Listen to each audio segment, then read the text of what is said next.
Hey, welcome back to Cooking with Ro. It's been a while. A new year has come and we're just about to finish its second month. I hope this year started off on a better foot than last year for you. I decided to take a little hiatus from my cooking videos and focus more on my fantasy work. But now we're back because I had to share you this recipe that I found online. It's how to make Pei Wei's Mongolian beef at home. I'll be providing a full list of the ingredients in the description box below, as well as a link to the original recipe. As for what's to come to this channel in the year of 2021, I think I'm going to start blending in more of my fantasy work onto this medium. I'll still be doing cooking videos, but they won't be the main focus of the channel anymore. They'll be intermixed with longer form videos of my fantasy work as well as the makeup tutorials behind them. So I do hope you stay on board for those. Anyway, now that we've got that out of the way, let's get started. Our main ingredient is going to be skirt steak. Next, you'll need 1/3 cup of soy sauce, 1 teaspoon of sesame oil, 1 teaspoon of rice wine vinegar, 4 tablespoons of vegetable oil. Here I use avocado oil. Cornstarch to get that nice crispy texture.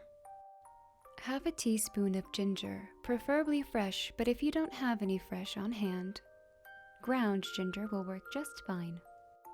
Mushrooms. The recipe calls for white button, but I substituted in mini bella because that's what I had on hand. 3 to 5 cloves of garlic. Now you can use regular garlic or elephant garlic as I do in this recipe. I find elephant garlic more fragrant and lighter in taste. 2 to 3 chopped scallions. And lastly, not pictured here, but 1/2 cup of brown sugar. To start, we're going to take our cut of skirt steak and lay it on a cutting board. We're going to finely slice it on the bias. That means you're going to cut it in slices, quite thinly, on a diagonal, following the existing grain of the muscle. Then set those strips aside on a separate plate.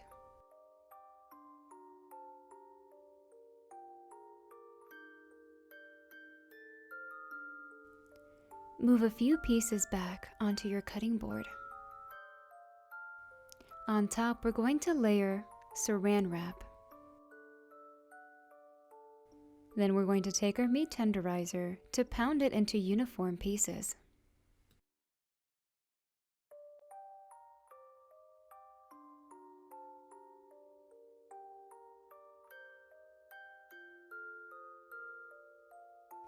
You want to cut the pieces so they're about bite-sized, or roughly a little bit smaller than the size of your palm. Keep in mind that the pieces will shrink as they get cooked. Next, we're going to place some cornstarch in a bowl. Then dip each piece one by one and coat them in the cornstarch.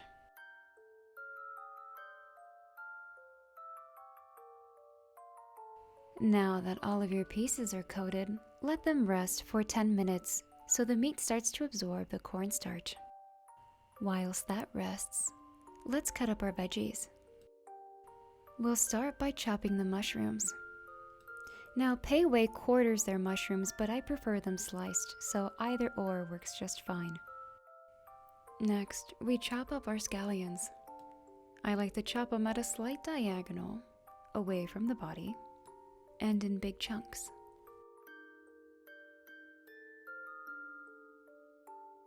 Next, we dice up our garlic. Here's a side-by-side comparison between the elephant garlic and the regular garlic you'll find in the store. I prefer to use elephant garlic for this dish because it's a lot more fragrant and lighter in taste.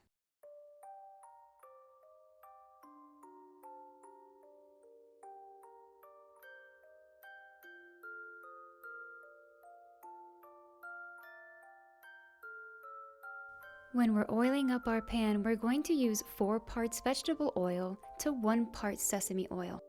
So that would be 4 tablespoons of veggie oil and 1 tablespoon of sesame oil. Let's begin by sauteing the meat until it's crispy on both sides. This should take roughly 5 minutes in total, if that.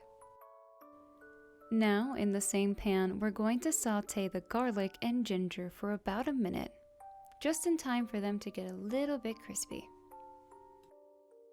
Next, we add in our 1/3 cup of soy sauce. Following 1/3 cup of water, 1 teaspoon of rice wine vinegar, and half a cup of brown sugar.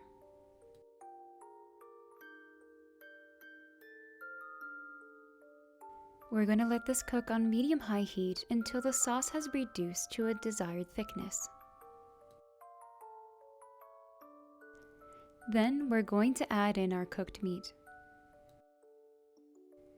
Stir it well so that every piece is covered. Then we add in our mushrooms. After about 2 minutes, add in half of your scallions. Stir this well and cook for another 2 minutes.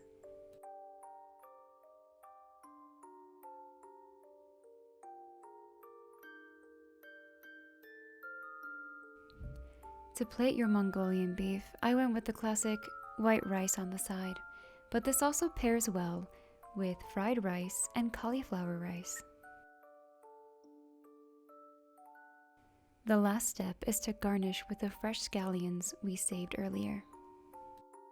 And there you have it, arguably the best Pei Wei recipe that you can make at home. Every bite is sinfully delicious. And with that concludes today's video.